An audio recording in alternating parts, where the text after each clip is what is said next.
मेरा खैरपुर मीरस में जलसा था। बयान के बाद एक गैर मुकल्लिद आया।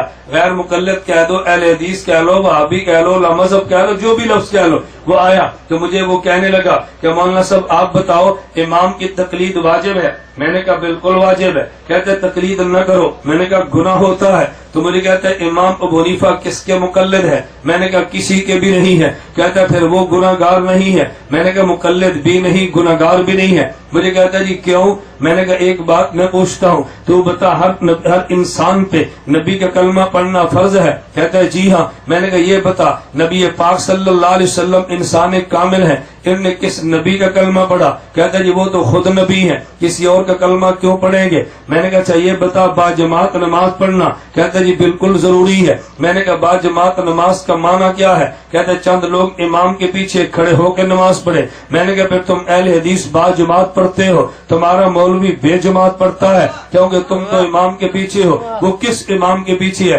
कहते जी वो तो खुद इमाम है। मैंने कहा फिर बात समझ आ गई, हर इंसान पे नबी का कलमा पढ़ना फर्ज है। अल्लाह के नबी किसी का कलमा नहीं पढ़ते क्योंकि वो तो खुद नबी है। बाजमात नमाज जरूरी है, लेकिन इमाम किसी के पीछे खड़ा नहीं होता, वो तो खुद इमाम है। तो हर मुज्तहिद की तकलीद करना वाजिब है। इमाम अबू हनीफा नहीं करते क्योंकि वो खुद इमाम है, वो जो तकलीद करेंगे। कहता है इमाम शाफी, इमाम मालिक, अहमद भी इमाम है, तो उनकी तकलीद नहीं करते, इनकी करते हो। मैंने कहा खैरपुर मीरस में मस्जिदें और भी थी, वो मस्जिदें छोड़ के तो यहाँ जुमे के लिए क्यों आया है? कहता है वो मस्जिदें छोटी हैं और ये मस्जिद बड़ी है। मैंने कहा इमाम शाफी, इमाम मालिक छोटे हैं, इमाम अबू हनीफा बड़े हैं।